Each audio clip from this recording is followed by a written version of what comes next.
ఈరోజు నేను దసరా సందర్భంగా అమ్మవారికి కొబ్బరి అన్నం తయారు చేస్తున్నాను. అందుకోసం హాఫ్ కిలో కొబ్బరిని తీసుకొని పచ్చి కొబ్బరిని తీసుకున్నాను. ఆ పచ్చి కొబ్బరిని సన్న ముక్కలుగా కట్ చేసి మిక్సీ జార్లో వేసి కొంచెం వాటర్ వేసి మెత్తగా గ్రైండ్ చేసి వాటిని ఫిల్టర్ చేసి వేరొక కొబ్బరి పాలను 2 గ్లాసులు తీసుకున్నాను. 1 గ్లాస్ రైస్, 2 టేబుల్ స్పూన్ల నూనె, 2 టేబుల్ స్పూన్ల నెయ్యి, కొబ్బరి తురుము, 1 కప్పు ఇంగువ చిటికెడు, 1 టీ స్పూన్ ఆవాలు, 1 టీ స్పూన్ జీలకర్ర, 1 టేబుల్ స్పూన్ మినప్పాలు, 1 టేబుల్ స్పూన్ శనగపాలు, కొంచెం సాల్ట్, 1/2 టీ స్పూన్ మిరియాలు, కరివేపాకు 1 రెమ్మ, కొత్తిమీర కొంచెం, పచ్చిమిరపకాయలు 4 ఈ విధంగా కట్ చేసి పెట్టుకోండి. జీడిపప్పులు కొన్ని. ఇప్పుడు తయారీ విధానం చూద్దాం. ఈ గ్లాస్ రైస్ని 1 గంట ముందు నానబెట్టి నేను పక్కన పెట్టుకున్నాను. నానబెట్టిన తర్వాత నేను వాటర్ లేకుండా ఉంచేసాను. ఇప్పుడు ఆ బియ్యంలో 1 టేబుల్ స్పూన్ల బియ్యని యాడ్ చేసుకోండి.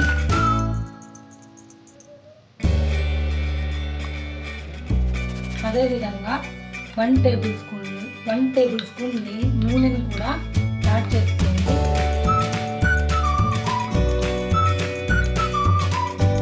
కొంచెం సాల్ట్ని కూడా యాడ్ చేసుకోండి.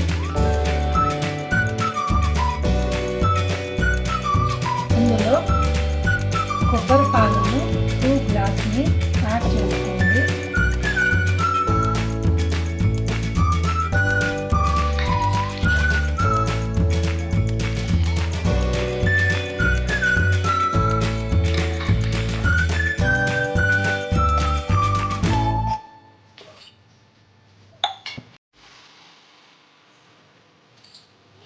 ఇలా ఒకసారి బాగా మిక్స్ చేసి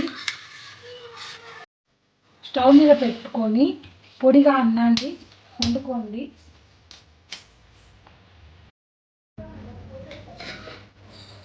ఈ అన్నాన్ని మధ్య మధ్యలో ఇలా కదుపుకోండి, లేదంటే అడుగంటుతుంది.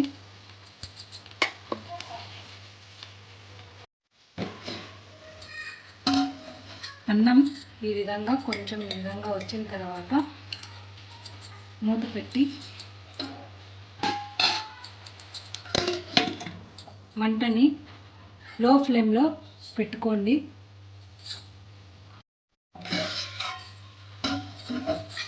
ఈ విధంగా అన్నం వచ్చేలాగా వండుకోండి. ఇప్పుడు స్టవ్ ఆఫ్ చేసుకోండి. స్టవ్ ఆన్ చేసి కళాయి పెట్టి అందులో 1 టేబుల్ స్పూన్ నూనెని యాడ్ చేసుకోండి. కొంచెం హీట్ అయిన తర్వాత అందులో మనం ముందుగా తీసుకున్న పోపు దినుసులన్నిటిని ఒక్కొక్కటిగా యాడ్ చేసుకోండి.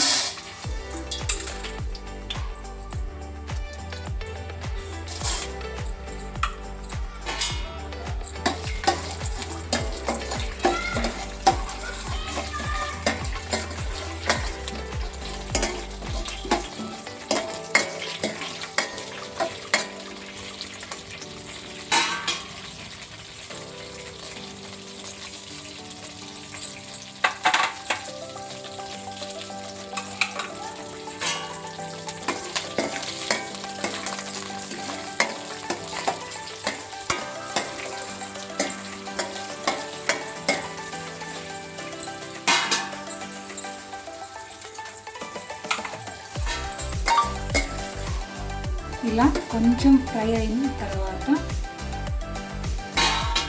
అందులో జీడిపప్పులని యాడ్ చేసుకోండి. యాడ్ చేసి ఒకసారి బాగా మళ్ళీ మిక్స్ చేయండి. ఇలా వేగిన తర్వాత అందులో పచ్చిమిరపకాయలని యాడ్ చేసుకోండి. కరివేపాకును కూడా యాడ్ చేసి మిక్స్ చేయండి.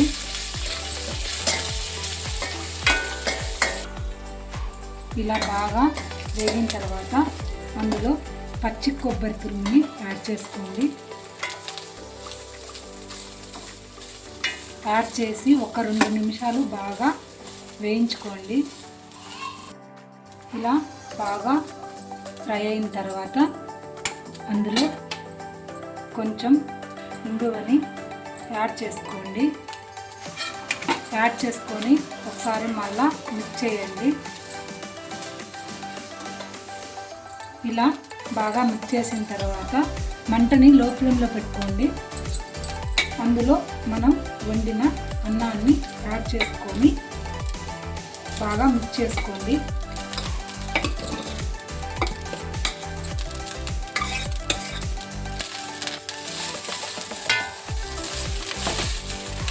ఇలా బాగా మిక్స్ చేసుకోండి. ఒక 2 మినిట్స్ బాగా ఇలా మిక్స్ చేసుకొని ఉండనివ్వండి.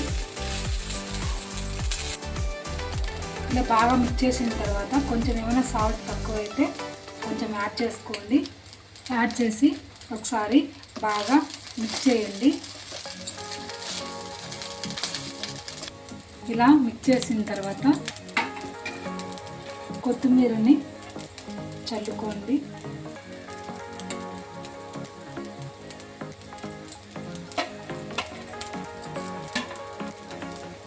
ఇంకా స్టవ్ ఆఫ్ చేసుకోండి. ఈ నైవేద్యాన్ని అమ్మవారికి ప్రసాదంగా పెట్టి ఇంట్లో అందరూ తినవచ్చు.